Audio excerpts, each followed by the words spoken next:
¿no? Yo creo que a partir de los 90, a partir del ascenso de Fujimori, es donde se visualiza este proceso de desintegración, ¿no?, de la representación en el Perú, que tiene hasta hoy. Gabriel Negreto, politólogo argentino y experto en constituciones comparadas. Bienvenido. Gracias por estar acá. Gracias por la invitación. Yo digo, todo está conectado porque, por ejemplo, la tremenda paradoja que vivimos en el Perú de ser uno de los países más exitosos en términos de crecimiento macroeconómico no ha ido de la mano con la solución de los problemas más elementales, por ejemplo, acceso a servicios básicos. ¿Y eso con qué tiene que ver? Con una clase política fallida que debería estar construida sobre partidos que hace rato en el Perú ya no merecen el nombre, ¿no? Entonces, ¿qué hacemos para salir de esta situación, Negreto?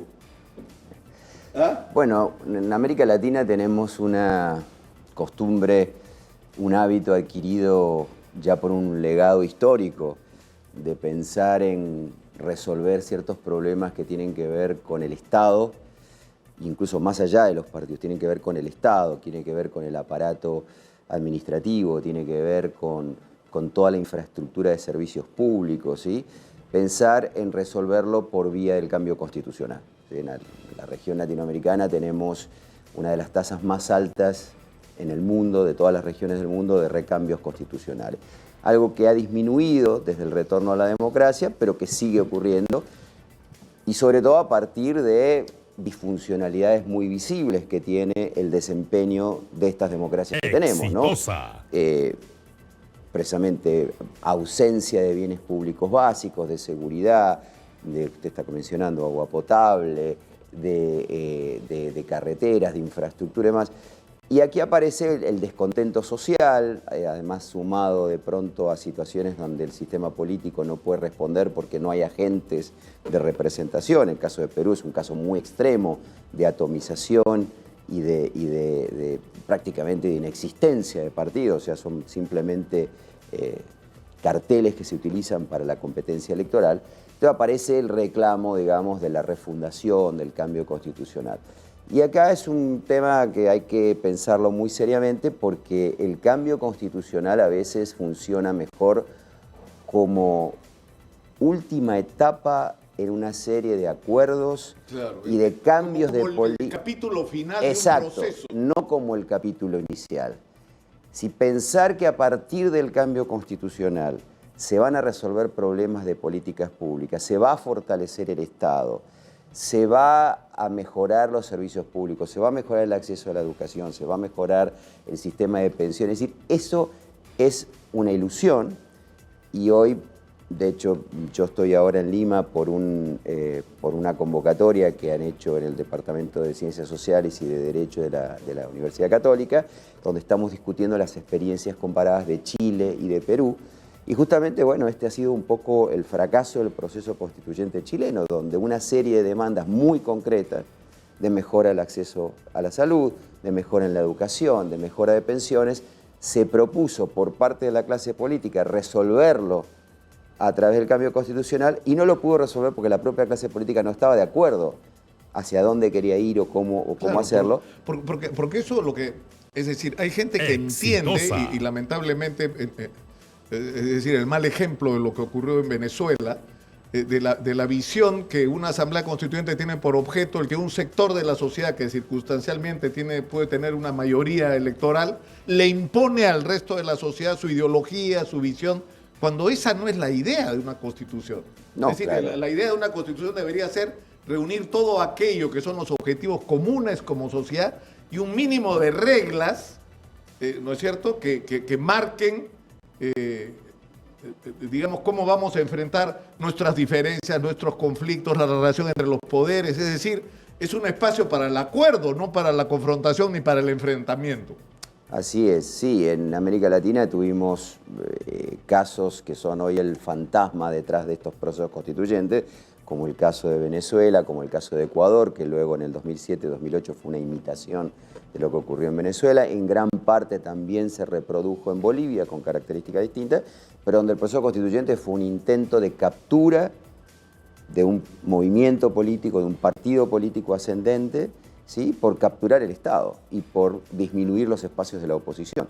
Finalmente eso terminó siendo esos procesos constituyentes, con el reclamo de que se estaba actuando a través del pueblo, digamos, que era el pueblo, el poder constituyente popular, el que estaba tomando las decisiones, pero en realidad era un partido de gobierno que estaba hegemonizando el control sobre el Estado, ¿no? Esos son ejemplos negativos y son los que se utilizan normalmente, digamos, para generar miedo, para generar aprehensión acerca de los procesos constituyentes. Pero no es necesario recurrir a eso. Es decir, el problema es, podemos tener, yo no veo que en Perú hoy exista una fuerza hegemónica posible de ese estilo, digamos, que pudiera capturar el proceso. Pero lo contrario tampoco es conducente, es decir, una atomización completa sin agentes de representación. La sociedad por sí misma no puede autorrepresentarse, los movimientos sociales mismos no pueden autorrepresentarse. Tiene que haber una conexión con los agentes partidarios. Gabriel, en la novela Conversación en la Catedral, un personaje extraordinario de esos que podía construir Mario Vargas Llosa se pregunta en qué momento se jodió el Perú. Y esa pregunta es la que nos hemos hecho los peruanos a lo largo de nuestra historia. Y tal vez tenga que ver eso con que en el Perú nunca ha habido realmente la constitución de una clase política dirigente. Es decir, en la revolución de la independencia, nuestros principales héroes de la independencia son don José de San Martín, argentino, y don Simón Bolívar, venezolano. Y en las batallas de Ayacucho y Junín, y esto se lo escuché decir a Alan García, que podía tener muchos defectos, pero que era un estudioso, era un tipo que ¿no? conocía la historia del Perú. Le escuché una frase que después confirmé como cierta. En las batallas de Ayacucho y Junín, la mayoría de los integrantes del ejército realista eran peruanos. Es decir, los peruanos estaban contra la independencia, porque la mayoría del ejército independentista libertador estaba compuesto por argentinos y chilenos. También había peruanos, por supuesto, ¿no? Pero la mayoría eran extranjeros. O sea, al final no tuvimos un proceso de independencia que fuera resultado de una revolución, en el mejor sentido de la palabra, ¿no? De una clase ¿no? empresarial, burguesa, que quisiera independencia, derecho a negociar de igual a igual con otros países, tener un sistema. Eso nunca existió en el Perú. Y eso lo hemos arrastrado por 2 siglos. Y no lo tenemos hasta hoy. No lo hemos logrado construir hasta hoy. Sí, yo diría con ciertos cambios y digo, nada es lineal en la historia, ni es completamente permanente, ¿no? Digamos, en una misma línea.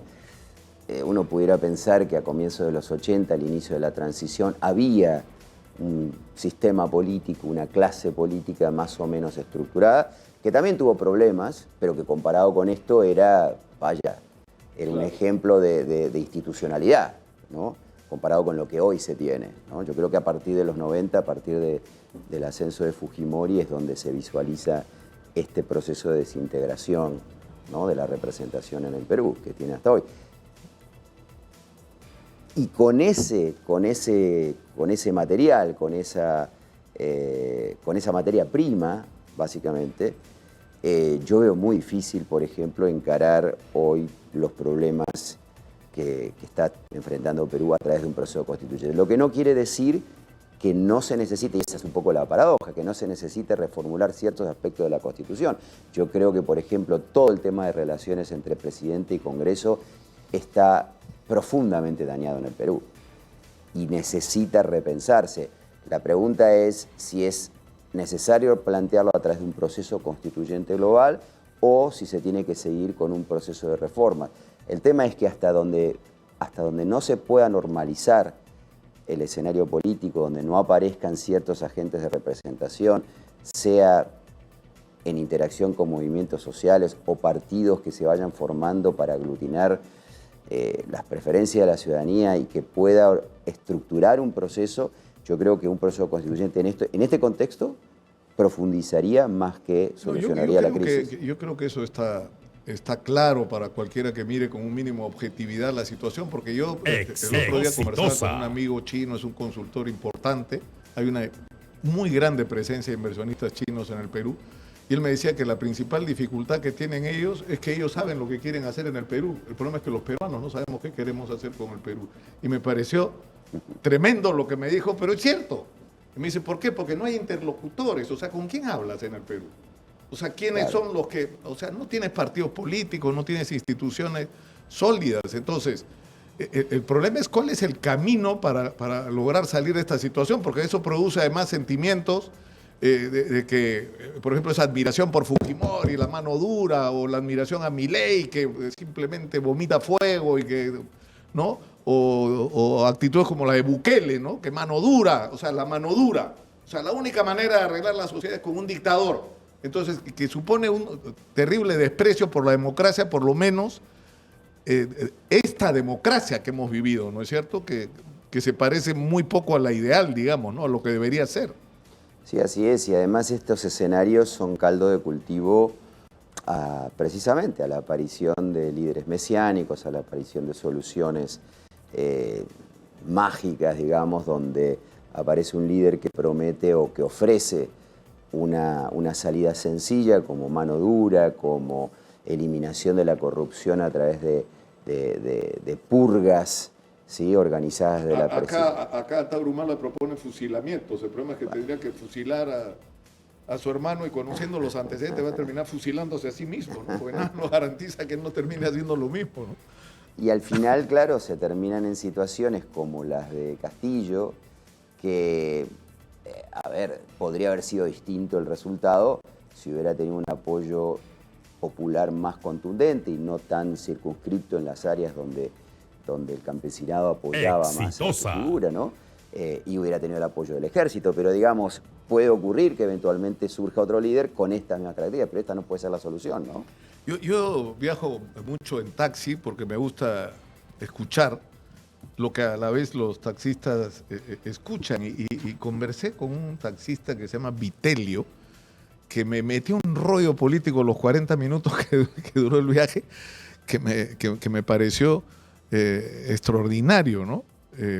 Porque era como había recogido todo lo que había escuchado y había generado sus propias ideas sobre lo que debería pasar en el Perú, que eran dicho sea de paso, muy radicales, ¿no? Pero él en relación al tema este de los partidos políticos, la pregunta es cómo salimos, ¿no es cierto? O sea, está claro que Dina Boluarte y el actual Congreso se sostienen en el Perú porque la gente no es que los quiera, la gente los aborrece, los desprecia. O sea, esto es probablemente el Congreso con menos respaldo de la historia. Pero sin embargo, la percepción de la gente es no hay por quién cambiarlos. Y este señor Vitelio me decía, ¿y los militares qué piensan de todo esto? ¿Pueden ser los militares nuevamente actores en países tan críticos como el Perú? Porque acá llamamos a los militares para todo, ¿no? Hay una crisis de protesta social, los militares. Hay un problema de inseguridad, los militares. Entonces ya, pues si llamamos a los militares para todo, ya que se hagan cargo del gobierno. O sea, esa pregunta se la planteaba este taxista. Si llamamos a los militares para todo, ya de una vez que nos gobiernen, ¿no? De repente lo hacen mejor. No, bueno, ahí la evidencia histórica es contundente de que ese tipo de salidas nunca funcionaron y que siempre llevaron a situaciones políticas mucho más desastrosas, digámoslo. Hoy en día, además, digamos, esa fue la salida histórica, ¿no? O sea, frente a la debilidad del sistema político, los conflictos extremos, la polarización, intervenían los militares, a veces lo hacían de manera quirúrgica para llamar a otras elecciones rápidamente, o a veces lo hacían tratando de quedarse y claro, como pasó acá con Velasco, ¿no? Claro, como pasó o con Pinochet en Chile. Con Pinochet en Chile, con Videla en Argentina, ¿no? Estas nuevas dictaduras que surgieron en los 70. Pero, digamos, estas no, en ningún caso del país se discute si el éxito que tuvo Pinochet, que es un éxito que en realidad es un gigante con pies de barro, porque en realidad fue los últimos 3 años que mejoró un poco la situación económica, el desempeño económico del pinochetismo no fue tan extraordinario, y dejó, bueno, un país con un montón de traumas que se ven ahora hasta el día de hoy con el 50 aniversario del golpe de Estado. Pero digamos que sí, la salida histórica de los militares no lo fue, y hoy menos podría serlo. Las sociedades que vivimos son mucho más complejas que las de los 50, los 60 y los 70. Hoy un gobierno militar no puede ofrecer absolutamente nada, incluso si no fuera altamente represivo, ¿no? Gabriel, le agradezco mucho por estar con nosotros, porque a veces es difícil salirnos. Yo siempre digo que estamos hace demasiado tiempo revolcándonos en el barro, en el lodo, enfrentados con unos odios viscerales. Acá mi mujer en la campaña electoral me decía, tú quieres estar en el centro cuando eso no existe en el Perú. Tú tienes que estar a uno de los dos lados porque además no te creen. Nadie te cree que puedes estar en el centro porque es imposible por el nivel de polarización. Pero yo creo que ya llegó el momento de salirnos de eso, ¿no? De salirnos y de poner en el centro la discusión. Porque cuando pones la discusión de qué es lo que hay que hacer en el Perú, simplemente se derrumban los extremos porque no tienen respuestas, ¿no? Sí, así es. Y yo creo que eso que acabas de mencionar es clave. Porque exitosa. En muchos de estos países es reconstruir un centro no solamente como una posición discursiva, sino reconstruir un centro con políticas, con organizaciones, una coalición política de centro que articule esta política y despolarice, pero es una tarea de largo plazo y es una tarea muy compleja. Que felizmente y subterráneamente ya empezó en el Perú. Y en un año hablamos, ¿eh? En un año hablamos de la diferencia que va a haber en un año de lo que está pasando ahora a lo que tendremos en un año. En el Perú está empezando mucha gente que no se ha involucrado en política, que está construyendo el país, que es gente decente, que no le gusta pagar comisiones ilegales ni estar metido en las redes de corrupción, que yo creo que ha empezado a decidir de que ha llegado el momento de construir una nueva clase política. Ojalá que sea así y espero que en un año nuestra conversación sea distinta, más optimista. Ojalá. Muchas gracias.